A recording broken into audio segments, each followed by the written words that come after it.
Heya, heya, see below. Heya, heya, storm wind blow. Chapter 7. Medicine enough to stand. Senara heard the harbor go quiet. That was worse than shouting. Shouting meant anger still had air. Quiet meant something had landed. Quiet meant a wound had found bone. She stood in the workhouse courtyard with a clean bowl in both hands and listened to hundreds of people not speaking. The night held the capital in pieces. Lamps burned along the lower roads. The sea breathed below the hill. A child coughed inside the workhouse and settled when Airy murmured to him. Marel dragged a knife across a stone near the medicine shelf. Though the blade had been sharp for an hour, Senara should have told him to stop. She did not. The sound gave her something simple to hate. Steel on stone, edge on grit, pressure, angle, result. A dull thing made useful. People were less obedient. The harbor silence broke by degrees. First a voice, too far for words, then several, then a low stirring, like people waking after bad news. Work resumed. Rope dragged. Wood knocked. Someone shouted for water jars. Someone else answered with a curse. The leaving bell did not ring again. Senara set the bowl on the bench beside her and looked toward the lower road. Tavaro had not come back. That meant either he had listened and left the docks before doing something foolish, or he had not listened and was currently becoming a public disaster under moonlight. His body could not bear either option. She knew that with the calm certainty of fingers on pulse, his ribs were bound too soon after fracture. The lower one had already shifted once. The venom in his thigh was no longer advancing. But numb muscle had a habit of pretending strength had returned until weight proved otherwise. His wrist seam had been stitched under poor conditions, strained by a walk he should not have taken, then exposed to the rootstaff's pressure. If he had stood too close to Oren, the line would have fought the staff. If the line fought the staff, Tavaro's body would pay before his pride noticed. Marel sharpened the knife again. Senara turned. Enough. He stopped. The young man did not look embarrassed. That worried her. Embarrassment meant a person still had room for other people inside himself. Marel looked hollow around the eyes. His mouth held flat in the way grief mistook for discipline. "Do you need the blade?" he asked. "No." "Then why did you ask for it sharpened?" "I asked for all blades sharpened, in case Tavaro comes back." "In case anyone comes back." His jaw tightened at Tavaro's name. Senara crossed the courtyard and took the knife from him. He let her, which told her he had wanted to be stopped. "Your mother hated dull tools," she said. Marel's face changed. There. Cruel, maybe. Necessary, yes. Grief with no named door wandered into worse rooms. She said a dull tool made the hand lie. Marel looked down at his empty hands. "She said that to you?" "She said it to anyone foolish enough to hold a poor edge in her sight. I was 12 and had ruined a reed cutter." His breath shook once. Senara set the knife on the shelf. "Go wash the fever cups. They are clean. Then make them cleaner." He nodded and went inside. Senara watched him cross to the basin. His hands shook when he lifted the first cup. He did not drop it. Good. A healer counted tiny survivals. The workhouse had been built for exactly that. Not miracles, not prophecy, not the gestures singers could stretch over firelight. A boy not dropping a cup. A mother swallowing broth after birth. An old fisherman sleeping on his left side because the right lung needed help. A broken skin edge staying closed through the night. The great work could keep breath inside a body. It could not keep a person inside a life. A footstep scraped beyond the gate. Senara turned before the second came. Tavaro entered without ceremony. That told her almost everything. He did not fill the gate with a grin. He did not knock his knuckles against the post and announce himself as if the workhouse had been waiting for entertainment. He did not carry wreckage, dead monster pieces, stolen fruit, or some other proof that pain had lost to comedy. He simply stepped in, too pale under sun-dark skin, left leg dragging, right hand clamped over the bandage at his wrist. Blood had soaked through his fingers. Senara walked to him. She did not run. Running would make him smile. Smiling would cost breath. Breath was already in short supply. He looked up as she reached him. "I did not hit anyone." His voice was hoarse. Senara took his wrist. "That is the first useful thing you have said tonight. I considered several excellent speeches. Did any survive?" "No." "Good.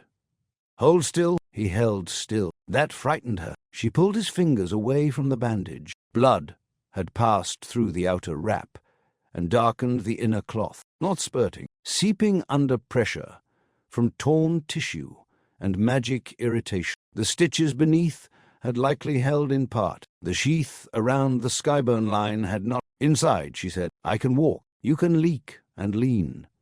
Walking is generous. That hurts. Your wrist? My reputation?" She looked at his face. The joke sat there alone, unsupported by his eyes. Senara slid his arm over her shoulders. He let her. That was another bad sign. Tavaro accepted help when he was unconscious, fevered, or too wounded to hide need before it touched him. He made it 3 steps into the courtyard before his left knee failed. Senara braced. His weight hit her shoulder hard enough to force air from her chest. He caught the gatepost with his free hand and tried to pull away. "Do not," she said. "I nearly had that. You nearly crushed both of us. I would have fallen around you." "How noble." "With style." "Your style is bleeding on my foot." He looked down. Blood had dripped onto her toes. "Ah," he said, "I have made you festive." She guided him to the stone bench. The motion took longer than it should have. Every step told her something she did not want to know. He was worse after the dock, not from blows, from standing under too much attention, too much shame, too much root-staff pressure, and too much stubbornness. He lowered himself onto the bench with care. Care did not save him. The last hand width broke. He landed hard, breath catching in a clean, sharp stop. Senara's hand went to his side at once. "Rib?" He nodded once. "Which breath?" "The rude one." "Tavaro." He closed his eyes. "Lower left." Shifted when I turned. Turned toward...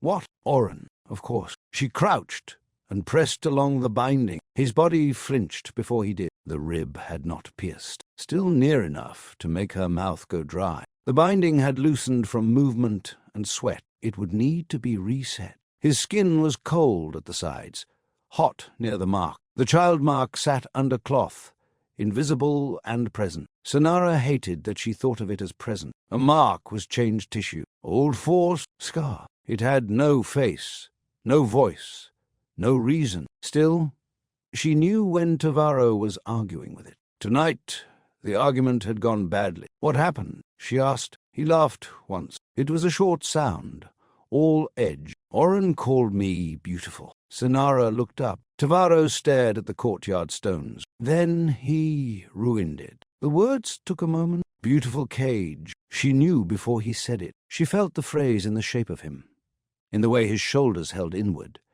in the way his good hand had curled against his thigh, as if preventing itself from reaching for something breakable. He said that in front of them. "Yes. And you?" "Breathed badly. Only that. I offered them an island." Her eyes closed before she could stop them. "Tavaro." "I offered a large one," he said. "Very fine.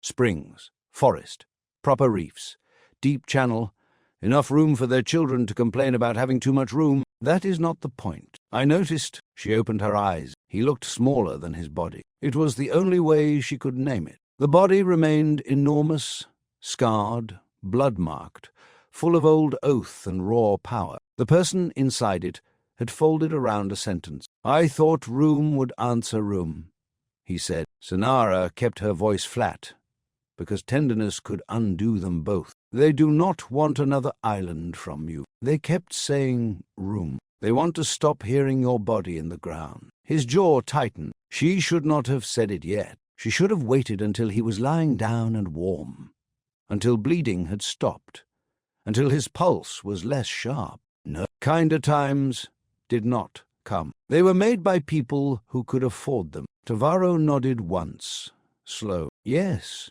he said. Oren explained. She unwound the wrist bandage. The cloth peeled away, wet. The seam beneath had opened along the top edge. Her stitches still held where they crossed flesh. Around them the skin had darkened to a bruised red. The line sheath glimmered in a narrow place no mortal body should have possessed. Senara swore. Tavaro's mouth moved. That sounded medical. Be quiet. It had rhythm. Quiet. He obeyed. A third bad sign. She cleaned the seam with boiled salt water. His fingers twitched when the cloth touched the wound, then went still. She pressed 2 fingers to the inside of his wrist, counting pulse. Fast. Too fast under the tiredness. Body strain, pain, blood loss, and something else. A fine tremor in the tendon where the skybone line shifted below the wound. The staff was close, she said. Yes? How close? Close enough to be rude. How close? He looked toward the harbour,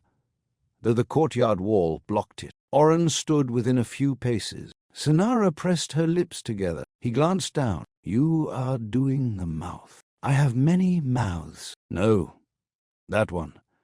It means you are choosing which truth will hurt most. The truth has options tonight. Pick one with good posture. She reached for the deep needle kit. If you stand near the rootstaff again with this seam open, the line may tear through the stitches. That would be inconvenient. It may tear through the arm. He went still. That was the one, he said. What? The truth with posture. She threaded the needle. Good. Remember it. I remember everything you say while holding needles. Then you should be wiser. I remember. I do not promise you. Eri appeared at the doorway with a folded linen stack. Her eyes widened at the wrist. Senara did not look away from Tavaro. Heat stones. Bitter root. Blue jar.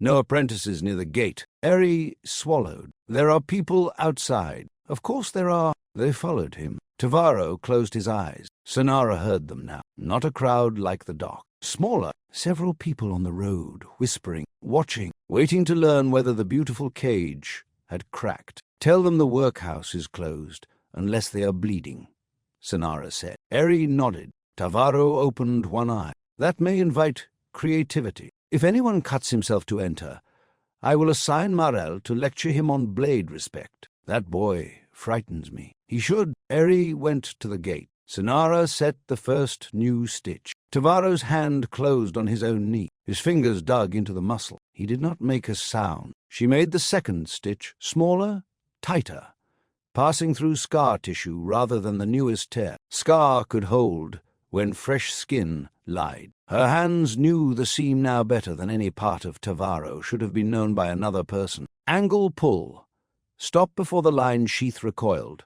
Warm the edge, close the flesh, leave room for swelling. There were no songs about leaving room for swelling. Good. What did Lapo say? She asked. The needle paused above the wound. Tavaro's eyes moved to her face. Tell me, she said. He said he asked for me during the fever. Senara felt the old sick room rise around her. Lapo's cracked mouth, his hands clawing weakly at the mat. Water, drop by drop. Tavaro, absent. Oren absent, until he returned with the staff. She pulled the stitch through. Tavaro breathed in through his teeth. He said I was not there, Tavaro continued. The thread tightened. He is not wrong. No. Did he say goodbye? The question left her before she could harden it. Tavaro heard the softness. His face shifted, and for one terrible moment she hated him, because he pitied her. No, he said. I told him he had to tell you himself. And Oren called him back. The needle bent in her fingers. Senara looked down. Another needle ruined. She set it aside carefully because throwing it would not mend anything. Her hand wanted to shake. She made it reach for another needle instead. Bodies could be trained, even your own. Oren called him, she said. Yes. Lapo when? Yes. Did he choose to go? Tavaro said nothing. She looked up. His silence answered badly. The staff? She asked. I do not know. That is not enough. I know. She began the next stitch. The courtyard blurred, then sharpened. She did not have time for tears. Tears were a body cleaning itself too late. Oren had called Lapo away, perhaps with voice, perhaps with staff, perhaps both. Senara could not picture it cleanly. because clean pictures belonged to people who had not loved the ones inside them. Oren, who had taught her how to listen to ribs. Lapo, who had built a crooked shelf and lied badly about fever. Tavaro, who sat bleeding under her needle because she had asked him to do the impossible and then watched him fail. No one was simple enough to hate without effort. That enraged her. Did you threaten them? She asked. No. Did they raise weapons? Yes. Her head snapped up. At you. I was the nearest problem. What did you do? Corrected their grips. Tavaro. I lifted my hands. She searched his face. He let her. Truth. Or near enough. She tied the stitch. How many ships? Too many. How many people? Too many. Do not make me ask like a fool. He rubbed his eyes with the heel of his left hand. 3 deep hulls. 8 outriders. 2 guideboats. 4 fishing hulls they have insulted by naming them seacraft. More lashed pairs near the shallow dock. Between 4 and 600, if every family boards. The number entered her body before her mind. 400 at least. 600 perhaps. The workhouse could not hold 1/10 of that. The harbour could not grieve that many without becoming a grave itself. And food? She asked. Some. Not enough for delay. Enough if weather loves them, monsters sleep, and the sea develops mercy. His mouth twisted. She finished the final stitch and packed salve over the seam. You saw no chance? I saw many chances. All poor. The best? He was quiet long enough that she looked up. The answer had already hurt him. That told her it would hurt her too. Let them sail, he said, with someone above them. Her hands went still. Tavaro, someone who can read water from height. Kill what rises before it reaches the hulls. Break storms if they gather wrong. Pull children from water if a boat splits.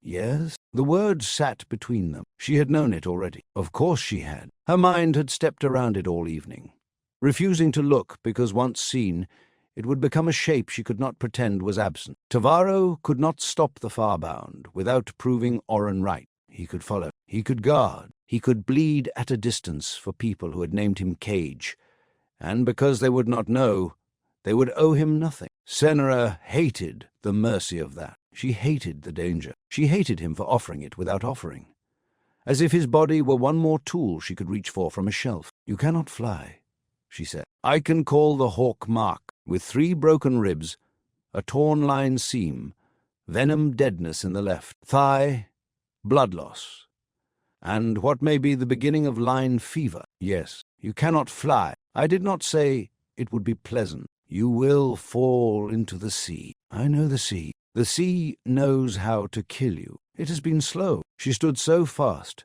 her knees cracked. Do not make this into a joke. His eyes lifted to hers. I know what I am saying. No? You know what you are offering. You do not know what happens after because you stop counting when the broken body is yours. That is unfair. It is exact. He looked down. Good. Let it land. Let something land before medicine made pain distant enough to seem unimportant. Eri returned with the heatstones and set them nearby. She looked at Senara, then Tavaro, then the gate. The road is clear, she said. Mostly, Tavaro murmured. A fine medical term? Eri almost smiled, then remembered the blood and stopped. Senara took the covered bowl. Inside. Wake Toma. I need the red chest. Eri's eyes widened. The standing medicines? Yes. Tavaro looked up. No. Senara ignored him. Eri hesitated. Which drawer? Second. The wrapped packets.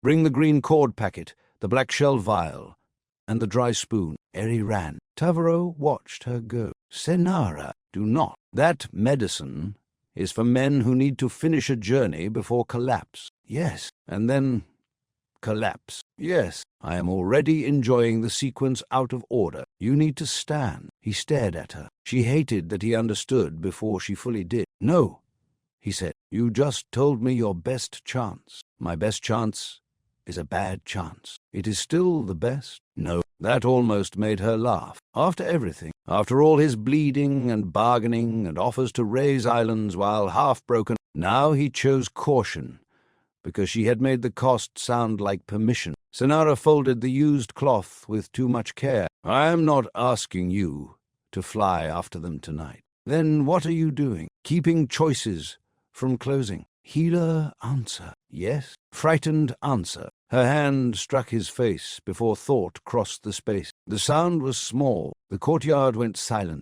Inside, someone dropped a cup. Senara's palm stung. Tavaro's head had barely moved. The slap had hurt her more than him, and both of them knew it. His eyes returned to hers slowly. There was no anger in them. That was worse. Do not sit on my bench bleeding through my work and name me frightened, as if you found something hidden, she said. Her voice shook once and steadied. I am frightened. Lapo is packing himself onto a ship under green light. Oren is holding the staff that saved him and may own him. You are talking about flying on broken ribs, because 600 people are about to leave the roots.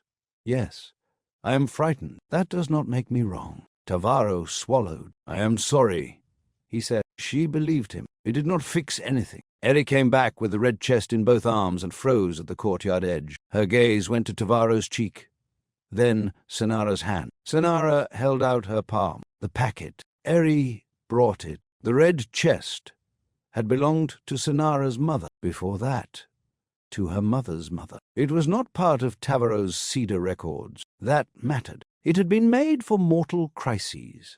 Women bleeding through birth, runners crossing storm roads with broken ankles, fever house workers who had to stay upright until someone else learned the cups, old captains steering through weather because fear had not yet taught the young. Senara had always liked that about it. Then she opened it for him. The medicines inside were used when the body needed to be forced past honest refusal. A little could sharpen breath, raise heat, make pain stand at a distance, and wait its turn. Too much could turn judgment thin. Too much could make a frightened body brave in the ugliest way. In ordinary patients, the signs were known. Sweating, dry tongue, wide eyes, pulse hard enough to worry the wrist, tremor in the jaw, anger near the surface. In Tavaro, no sign obeyed long enough to be trusted. His divine body burned through some drugs, as if insulted, held others for days,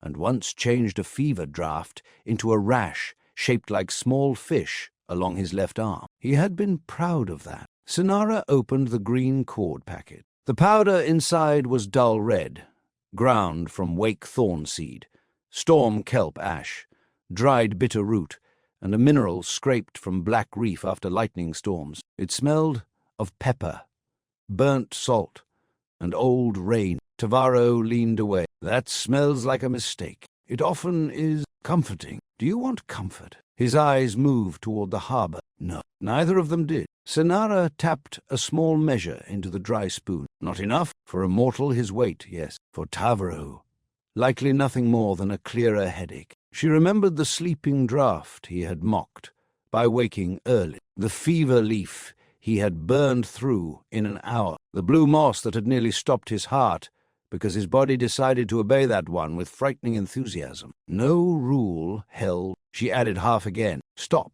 Her fingers hovered over the packet. The right choice was to close it. The right choice was to bind him to a mat if needed, stand at the gate, and let Lapo sail with whatever gods and grief had made of him. The right choice was to refuse the lie that a body made strong enough could solve a choice already broken. She heard the harbor below. 400, 600, children in baskets, bad rigging, fishing hulls lashed in pairs. Lapo turning when Oren called him. Oren with the root staff. Tavaro standing in front of them, speechless after the one phrase that had found him. Beautiful cage. Senara added another small measure. Eri made a tiny sound. Senara looked at her. The apprentice closed her mouth. Good. Senara poured the powder into hot, bitter root water. The liquid darkened to rust. She stirred until no grain clung to the bowl. Then she added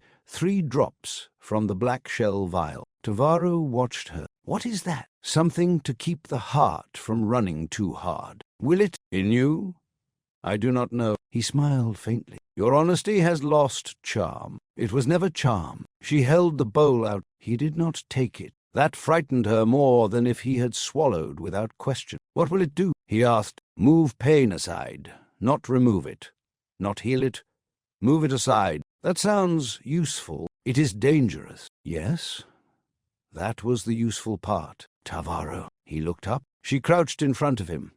Bowl between them. Listen. This does not heal the rib. It does not close the wrist. It does not make the hawk mark safe. It does not make the skybone line safe near the rootstaff. I hear you. No.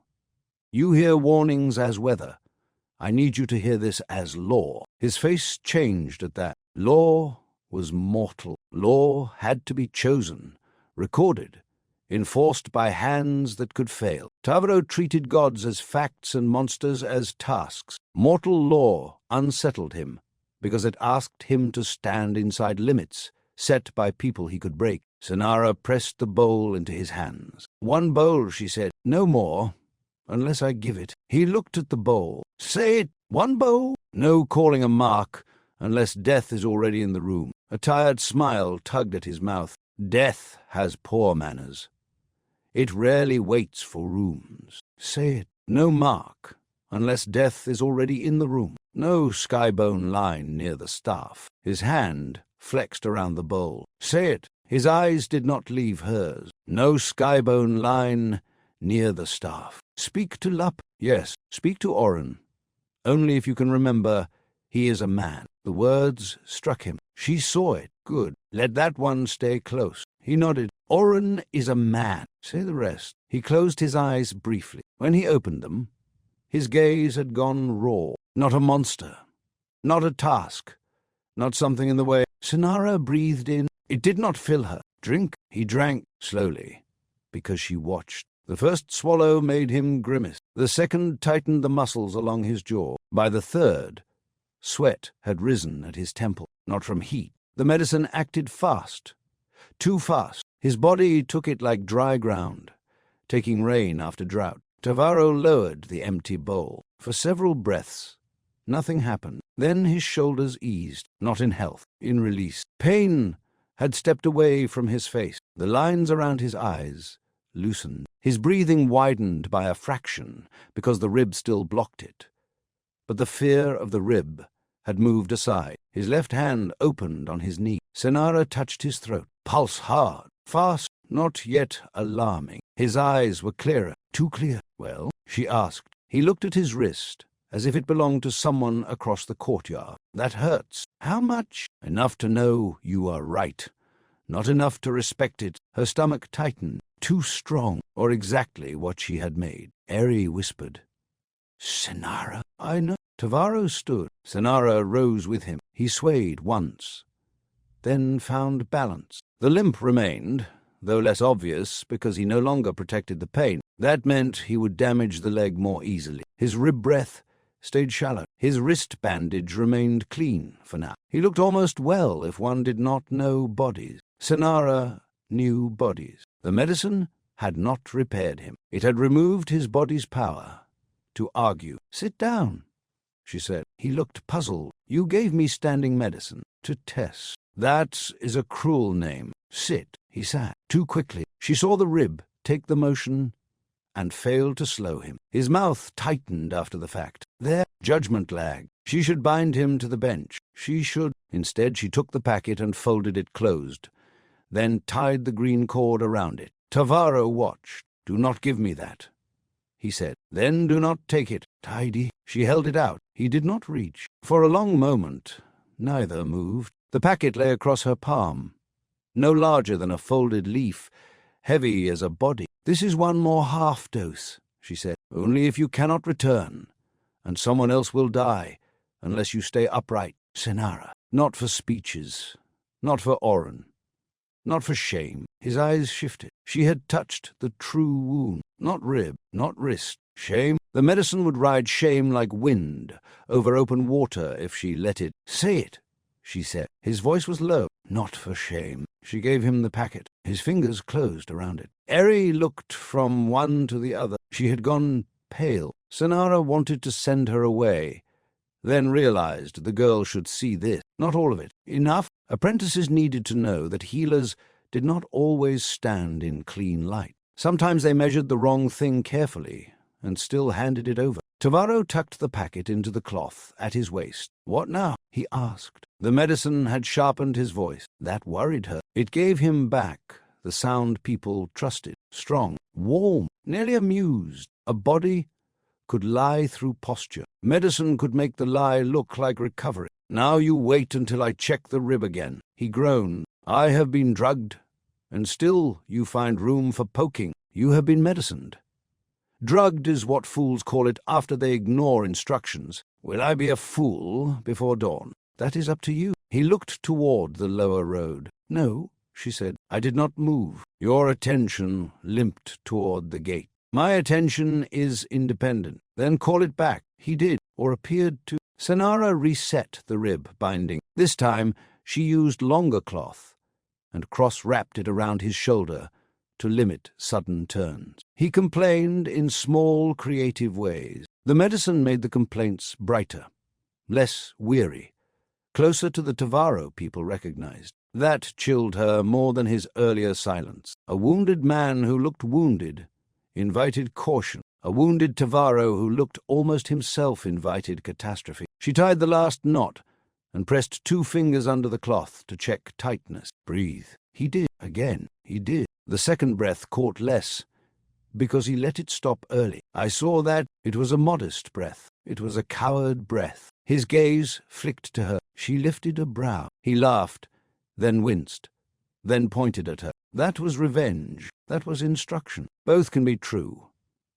People keep telling me this tonight. People are improving. They are getting mouthy. They learned from you. He looked down at the packet, tucked at his waist. The humor thinned. "No," she said. His eyes came back to hers. "Do not look at that packet like it is courage." He swallowed. "It is borrowed time," she said. "Borrowed things come back for payment. I know. You think you know.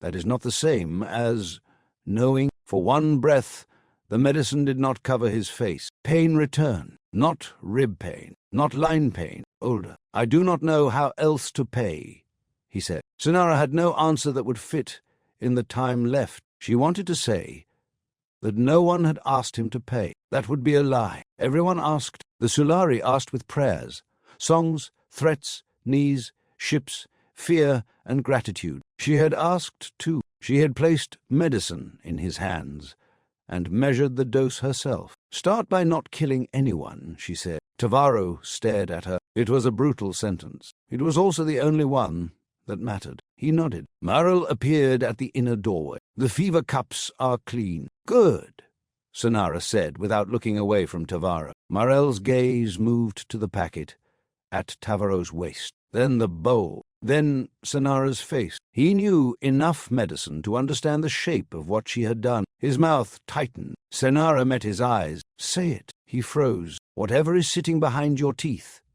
Say it." Marel looked at Tavaro. Fear passed over him, then anger, then shame at the fear. "My mother did not get standing medicine," he said. The courtyard went still. Senara did not breathe. Marel's voice shook, then hardened. "You said it would cook her heart. You said making her feel strong would not make her live." Senara remembered. Of course she remembered. His mother on the north mat. Pale lips, dry tongue, pulse hammering too hard already. Marel kneeling beside her with both hands around a cup he kept offering after she could no longer swallow. Senara had refused the red chest because the fever had already put too much strain on the heart. Standing medicine would have made the end uglier. She had been right. That did not help Marel. "You are correct," she said. "I said that." And him. Tavaro went very still. Senara set the empty bowl down. "Tavaro's body is different." Marel laughed once. "Of course it is." Marel, "No. I know. He gets different medicine, different rules, different chances. He always has," Eri whispered. "That is not fair." Marel turned on her. "Yes, it is." Senara lifted a hand. Both apprentices fell silent. She could order Marel out. She could remind him of place, rank, grief, training. She could say that a healer weighed each body by condition, not worth. She could defend herself with accuracy and lose the truth. Tavaro spoke first. He is right. Senara closed her eyes. Marel looked startled. Tavaro did not look at him. Not about the medicine. I do not know enough to be useful there. About the rest, the courtyard held the words. Tavaro flexed his right hand slowly, testing the bandaged seam. People hold me together because they think I still have work to do. Marel's anger faltered. Senara watched Tavaro with a cold drop inside her chest. The medicine was already loosening what pain usually guarded. Not only strength, speech too. Shame had less cover. Truth came closer to the surface. And truth, without timing, could be as harmful as fever. Marel said, "Then why do you get to stand?" Tavaro looked at him then. The boy did not step back. Good boy, Senara thought, with a grief that surprised her. I should not, Tavaro said. Someone asked me. Marel's eyes flicked to Senara. She felt the look like a blade pressed flat against skin. There it was, complicity. Cleanly named by a grieving apprentice who had every right to hate the shape of it. I did, she said. Marel stared at her. Because Lapo is leaving, Senara said. Because hundreds are leaving. Because the sea beyond the roots will kill many if no one who knows it goes after them. Because I am afraid. Because every choice left is ugly, and I chose this ugly thing. Marel's lips parted. No sound came. Do you want me to call it pure? She asked. He shook his head once. Good. He still preferred truth there. I will not, she said. Now go inside. If any patient wakes, give water first. If any fever rises, call me. If anyone asks where Tavaro is, you do not know. Marel looked at Tavaro again. Tavaro inclined his head. Not a bow, not title, something smaller. Marel turned and went inside. Eri stood frozen near the chest. Senara looked at her. You too. The girl obeyed. When they were alone, Tavaro said, Your apprentices are terrifying. They learn from the best. From you? From bodies? He nodded, as if that made sense. The medicine had brought color back to him. Too much. His eyes were bright. His skin warm at the throat. Pulse still hard when she checked it again. The line tremor had settled for now. Though the wrist remained tender under bandage, he could stand. He could walk. He might even fly, if desperation made him foolish. She had made that possible. No, she had made it easier. The difference mattered. The difference was not enough. Tavaro rose again. This time he moved with less care. Senara caught his arm. Slow. He looked surprised by the grip. I feel better. You are worse with better painted over it. That is almost poetic. It is medical poetry. Senara, you grow as an artist. She released him. Where are you going? First, the lower road, then the root house. No, he looked at her. You said speak to Lapo, she said. Not Oren. Not the staff. Lapo is with Oren. Then wait for him to leave. He may not. Then send for him. He may not come. Then do not go. His expression settled into something calm and awful. The medicine had not created that calm. It had stripped away the pain that would have made it look desperate. I cannot follow the fleet blind, he said. If I am going after them, I need the route. I need what Oren thinks he saw. I need to know whether the staff points to land or only to wanting. Then ask me to come. He shook his head. No, because I will stop you. Because you will see Oren before I do. The answer hit too close to mercy. Senara looked toward the gate. Oren would be in the root house before dawn, or near the docks, or moving between the two with the staff and his failing body held upright by green certainty. If she went, he would speak to her as he had spoken in fever years, when she was young and furious and still believed instruction could save them from all errors. He would say her name. Lapo would be there, perhaps. Lapo would not say goodbye, unless forced. Could she face both and still think? She did not know. Tavaro knew she did not know. That was why he was leaving alone. You are making yourself necessary again, she said. He gave a faint smile. Am the first?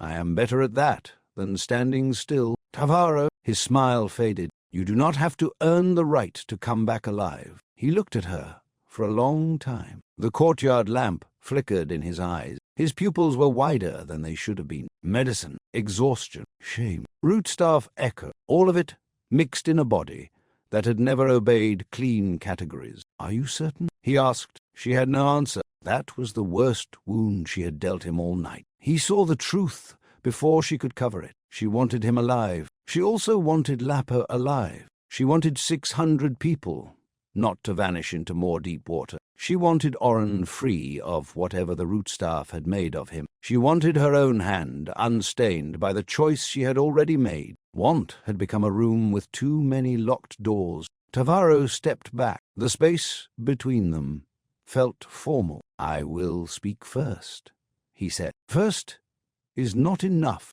I will try to keep speaking. Try harder. I will. Do not touch the staff. No skybone line. No skybone line. No mark unless death is in the room. Yes. If the medicine makes anger feel easy, stop." He went still. That one reached him. Senara pressed it in. Easy anger is usually being fed by something else. Tavaro nodded slowly. "You should have told Oren that." "I did. He called it caution. Lapa. I told him too. He called it fear." Tavaro breathed out. "Everyone is very committed to poor listening. You are going to join them if you keep walking." He looked toward the gate. His body wanted motion now. She saw it. The medicine moved through muscle and nerve, making stillness feel wrong. Standing medicine always did that. It turned waiting into an itch. In Tavaro, with the hawk mark along his shoulders and the skybone line under skin, the itch looked almost like purpose. Too much medicine, too much shame, too little time. Senara stepped to the shelf and took a small clay disc from a bowl. It had the veil hand mark pressed into it. Thumb imperfect because the mold was old. She put it in Tavaro's palm. He frowned. "A charm? A reminder? I thought you distrusted charms." "I distrust fools who think charms replace action. This replaces nothing. What does it remind me?" She closed his fingers around it, then made him open them again. "That." He looked down at the open hand. The line of his throat moved once. She almost touched his face, where she had slapped him. She did not. That would ask too much of both of them. "Come back," she said. He closed his fist around the disc. "Senara," he said. And for one moment the swagger, title, wound, and medicine all fell away. Only the child the sea had not kept stood there, grown huge and still asking the wrong question with his whole body. "Will I be wanted if I fail?" She could not answer it. She could only give the truth she had. "Come back without blood. It is not yours." His face changed. Not enough. Perhaps it could never be enough. He turned and walked to the gate. The first steps were controlled. The next less so. The medicine smoothed the limp without healing it, made his shoulders square, though his ribs could not bear the shape, made him look from behind like Tavaro of the far wake again. That was the danger. The night would see a hero walking. Senara saw a patient leaving with a torn seam, broken ribs, venom weakness, a packet of red medicine at his waist, and shame burning cleaner than any fever she knew how to treat. At the gate, he paused. He did not look back. "If Lapo comes here before I return," he said, "do not let him leave without eating." The sentence nearly broke her. "Go," she said. He went. Senara stood in the courtyard until the lower road swallowed the sound of his steps. Then she picked up the empty bowl. A red smear clung to the bottom, where the powder had not fully dissolved. She rubbed it with her thumb until it spread across the clay like old blood. Inside the workhouse, a patient coughed. Senara washed the bowl, dried her hands, and went back to the living.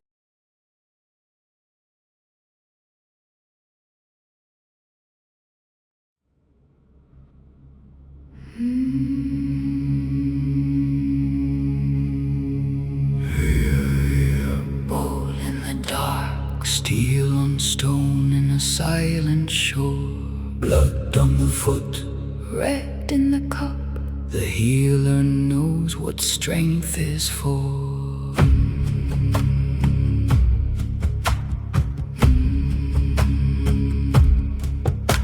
The harbor went quiet. That was worse than a cry. Senara held a clean clay bowl and listened to the night. Marel dragged the blade on the stone, grief with nowhere to land.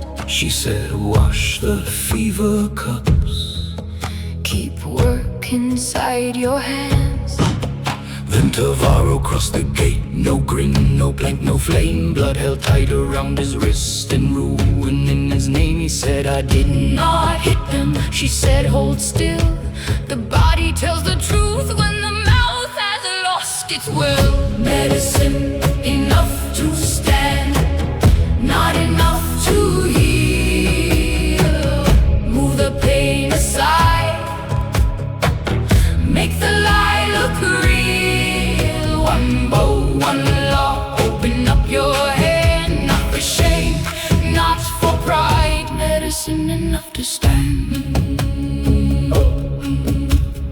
Orin called him beautiful and locked the cage with sound. Tavaro offered one more shore and watched hope turn around. They want room, he whispered, she tied the linen thin. They want ground that does not hear your body hurting in it. The staff was close, his wrist had burned, the line had strained below. She said, near that green old wood your arm may split the bone. Medicine enough to stand, not enough to heal.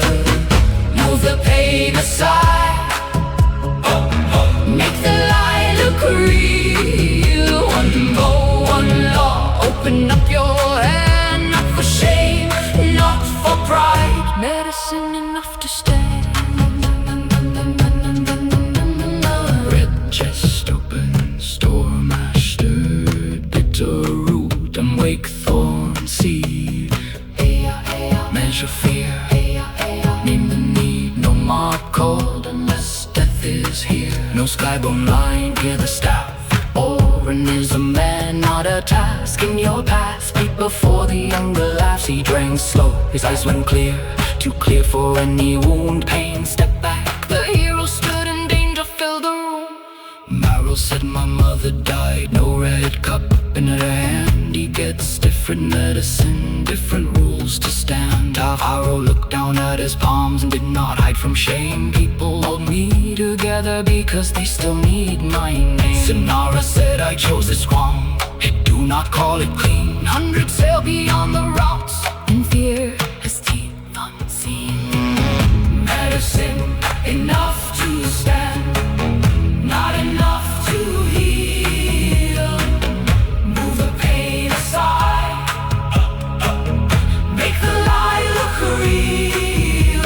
One boat, one law, open up your hand. Not for shame, not for blood. Medicine enough to stand. She gave him a clay hand mark, a small law made of earth. A hand can open Tavaro before it proves its worth. Come back, she said softly, with no blood that is not yours. He heard the road below him call, he heard the harbor doors. At the gate he did not turn, his voice was nearly gone. If Labo comes before I do, do not let him leave unfed. Medicine enough to stand, not enough to heal. Move the pain aside, make the lie look real. One boat, one law, open up your hand. Not for shame, not for pride. Medicine enough to stand. Bowl washed clean, dawn still waits. A patient walks toward green old wood and green. Stays at the gates, Senara watch the road take him, then clean the red from clay. Inside, someone coughed for water, so she went back to the living before the night could say his name.